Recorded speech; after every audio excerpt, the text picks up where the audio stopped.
If you like body horror, you're gonna love The Substance.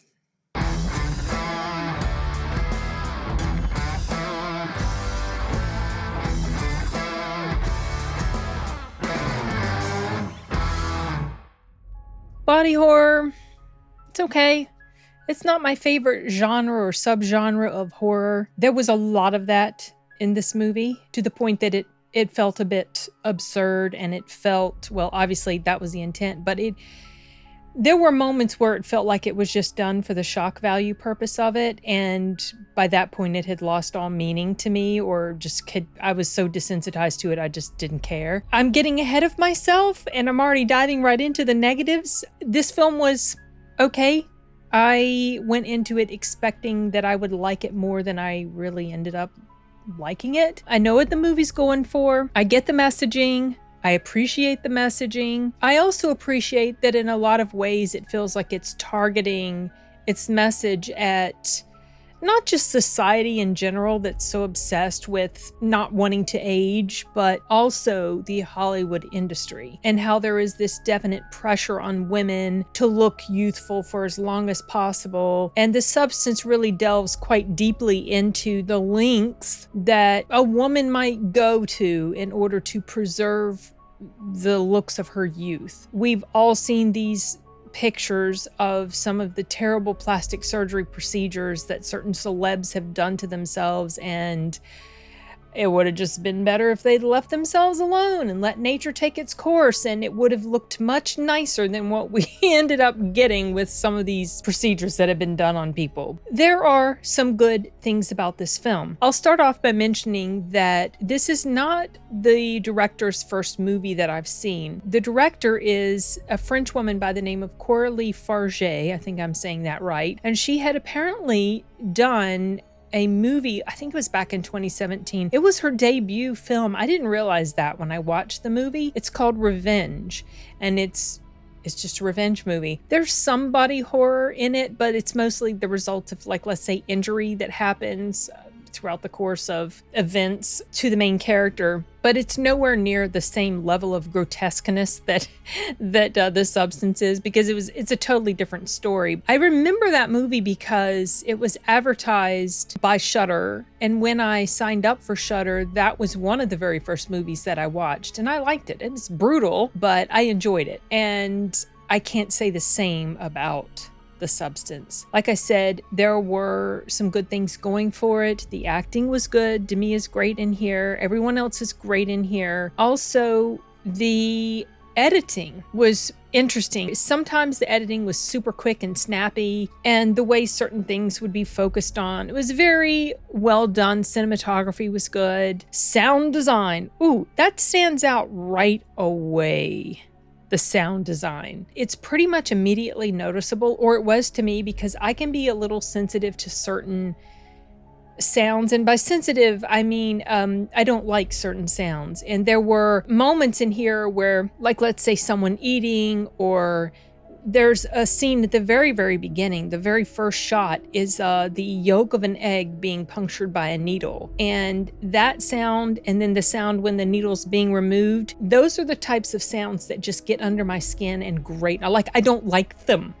And I don't know why. It's just like, it wasn't enough to make me angry or anything, but I certainly noticed it. And I noticed that the grossness of everyday sounds were magnified in this movie, and I get that that's intentional. It wasn't really anything that is a huge detriment for me, because I felt like it was done effectively, but there are other things about this film that I don't really appreciate as much as I think maybe other people did. Something else on the positive, just because of the way it was done, I felt like it was quite brutally effective. There is a scene of a car wreck towards the beginning of the movie, and that was very well done. Now, I've seen several car wreck scenes, especially from the inside of the vehicle, and everything's, rolling around and tumbling and banging and crashing, and glass is going everywhere. This one was intense as far as how it was shown. It was just very simple sort of shot that we got, but I liked how it was filmed. I thought it was quite effective. There's a lot about this movie that's good. I really wish I could have connected with it more. One thing that I do appreciate about it as well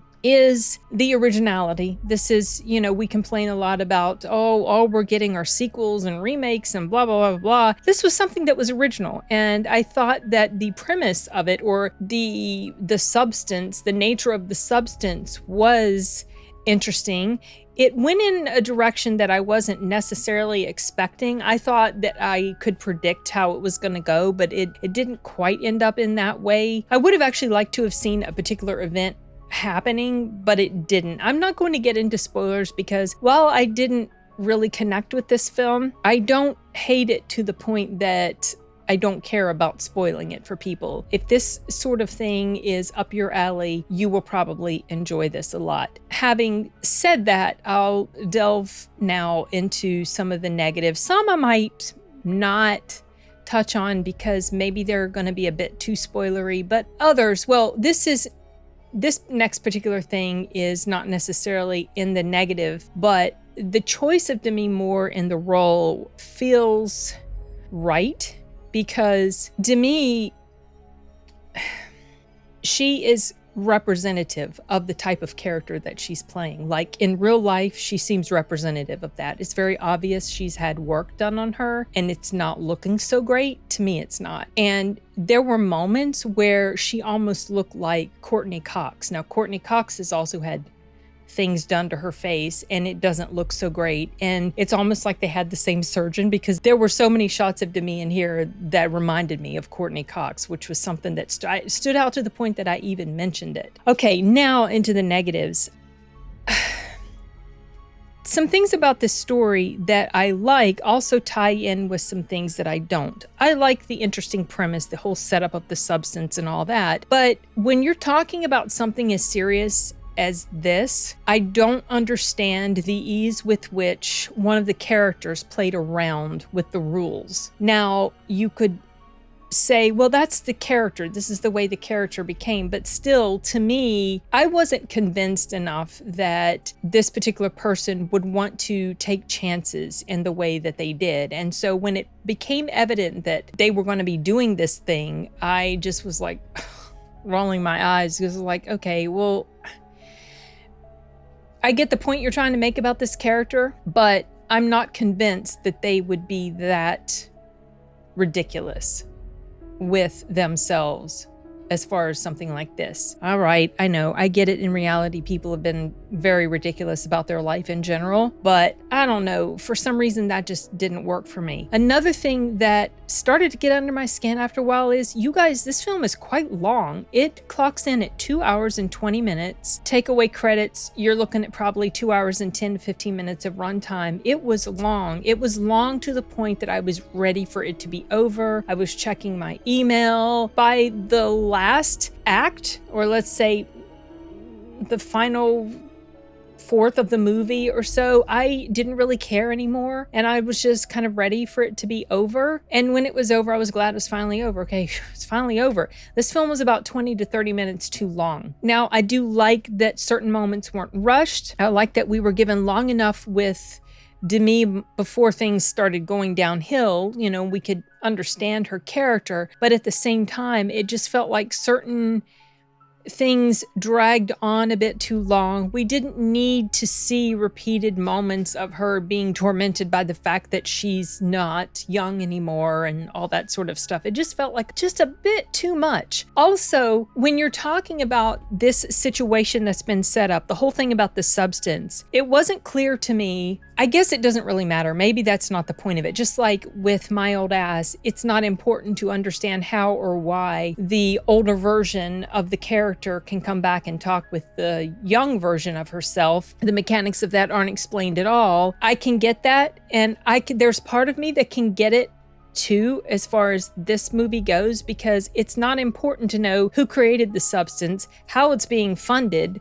Why did they really choose her to partake in this particular program? How is it able to be done without any payment going on? It just, stuff like that, which if I'm going to apply the same logic that I did to my old ass, obviously it would be that doesn't matter. What matters is the message that's taking place here. But still, for some reason, I just feel like it would have helped if a bit more clarity on that had taken place. Like, why specifically was she singled out? I mean, it just, for whatever reason, it just didn't settle right with me. I would have liked to have known a little bit more as far as that goes. But, you know, if that was the only thing, that would really be a non-issue. It's not the only thing. There's some other stuff that happens as far as, well, getting back around to what I was saying about the rules of this whole thing with the substance. There are rules to it. You can't break the rules. Then there's an event that happens where a certain decision has been made and almost completely carried through. And it felt like the fact that things regarding that weren't evident until much, much later didn't really hit the mark for me. It just felt like, oh, well, this is mighty convenient that this particular thing isn't taking effect right now. Why? Why wasn't it? Because these are some writing issues that started to bother me, and I'm trying to be vague without giving away too much, but it has to do with a black fluid in a syringe. That's all I'll say, just so that you don't know what I'm referring to until you get to the point. Maybe then you'll get it. Also, as events are going on, there is a particular fight that happens, and there's something that one of the characters does to another, kicks them. This kick manages to make them fly halfway across an entire room. What? I mean, that was a bit much. And then when things have gotten to a pretty extreme point, there is a character that very obviously has something wrong with them, and yet they are able to somehow make it through this building and onto this stage without anybody noticing them at all. Like, at all. No one noticing that there's this very strange looking individual that is traversing throughout the building. No one is around to spot them. What? No, that one didn't work either. Also, how can you make breathing sounds when you don't have lungs? See, these are little things that started to build and build. Another example is there's a character that is super, super old, bent over, can hardly move, and yet at one point later on, they are legit running, like they're running downstairs, running down the street, dragging something heavy behind them with pretty much no effort. That was another thing that didn't stay consistent with the way this character, the shape that this character was in. Something I completely forgot to come back around to was what I touched upon at the very beginning of the review, which is basically stuff that occurred in the final act, the final sort of, I don't know, showdown, climax, whatever. It honestly felt like it went on way too long. It started to feel extreme and ridiculous, the stuff that was being shown, and definitely by that point I was feeling like this was only being done for purposes of shock value. And for me, instead of it being something that was shocking to the point that it really intensified the experience for me, I was just annoyed. I spent a good portion of my time rolling my eyes, sighing, just ready for it to be done with, because by that point I was so irritated because of the various factors, the things I've already pointed out, the very long runtime and all the other problems. And then there was just this scene that was just way too much, did not work for me at all, and annoyed me, basically. So I don't think the film made its mark with me in the way that I believe the director was hoping. It had the opposite effect. So yeah. Okay, back to the video. And then another thing that was a detriment to this film, and this is probably the last thing that I'll mention, is by the time it was about halfway done, I had stopped being able to emotionally connect with the character of Demi Moore, because there were choices that she made, things that she did that started to sever that emotional connection that I had with her in the beginning, which was one of sympathy, because I get the feelings that she was going through, the struggles that she was having, things like that. But as the story progresses and things continue and they get worse and worse and worse, I losing that connection with her. That might be the point of the movie, but the problem is it didn't work for me, because when I lose an emotional connection with a character, I then stop caring about them, and I then start to be ready for the film to be over. And that's kind of what happened with this. And I'm looking at my watch and I'm seeing, oh my gosh, there's like an hour to go or 45 minutes to go, and we're not even close to the end yet. So that was a bit of a problem for me. And that's why by the time I walked out of this film, I was kind of unhappy that I didn't enjoy it to the extent that I was hoping to. Well, this is going to be another one of those times I part ways with Chris Gore, because I don't love this film like he did. And there were some other people, some other friends of mine, some other YouTube buddies of mine that seemed to really enjoy it. And I'm not one of them, unfortunately. So yeah, those are my thoughts on The Substance. Like I said, if you like body horror, you'll probably really dig this movie. Let me know your thoughts when you get a chance to check it out. And that's it for this one, you guys. Adios.